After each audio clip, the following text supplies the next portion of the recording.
After 40 years, there are still many questions surrounding IVF treatment, and that's where Dr. Shayne Plosker at the Women's Health Center in Tampa is here to talk about the improvements behind in vitro fertilization. I like being able to say improvements, but first, welcome back. Thank you. Glad to be back. You know, we had so much to talk about the last time. We filled the time like no other, just talking about how women 30s, 40s, you tend to see pregnancies out there, but sometimes can be difficult.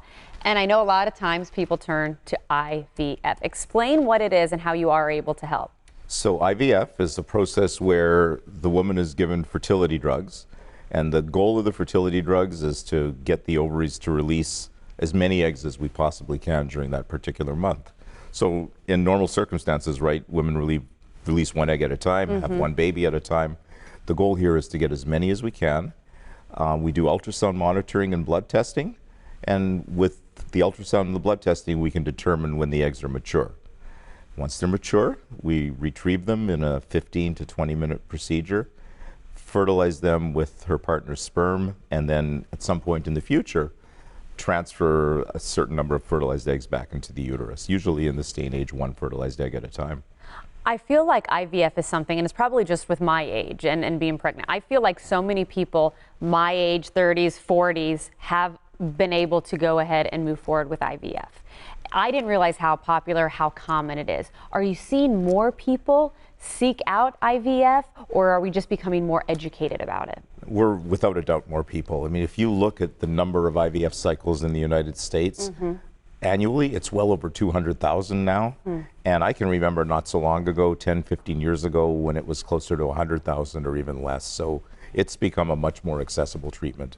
Okay, accessible, how has it changed? How has it improved? Because of course with the technology, I'm sure you've been able to see improvements in your practice. Huge improvements. So I've been around since the beginning of IVF, actually. So back in the mid-'80s, the procedure to get the eggs was a laparoscopy. So it required general anesthesia, required a couple of little abdominal incisions. It was really very uncontrolled. We would follow women, and we were at the mercy of when they were going to ovulate. So back then, it wasn't beyond the possibility of sitting there at 2 in the morning doing an egg retrieval. Oh, wow. So things have improved tremendously.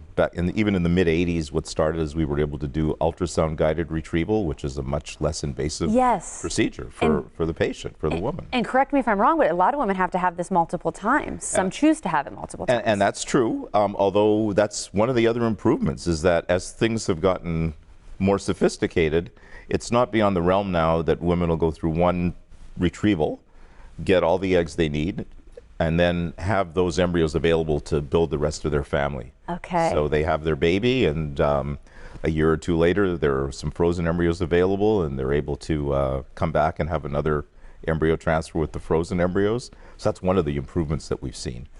In our last segment, we discussed age again. When is the time to call? When should a person and their partner say, okay, we've struggled, we went this amount of time, let's pick up the phone? Okay. So I think a lot of that depends on age. If you're under the age of 35, I think it's reasonable to try for a year on your own before seeing a physician. Between 35 and 40, I probably wouldn't give it much longer than 6 months.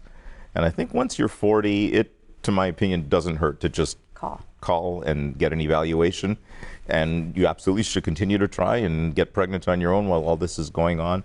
Doesn't hurt to get a head start on everything. And in closing, you and I were chatting too. We know so many people who went through IVF for a first baby and then nature had its way on the second. And you say that that is absolutely something that is common. It's absolutely something that can happen. Oh, good stuff. Well, I'm so glad you're able to help families, help people have the children they want. And again, like you said, depending on your age, maybe you want to call today. Maybe you want to get more information and see how they can help you. Of course, it's all at Women's Care Florida. Women'sCareFlorida.com is the website.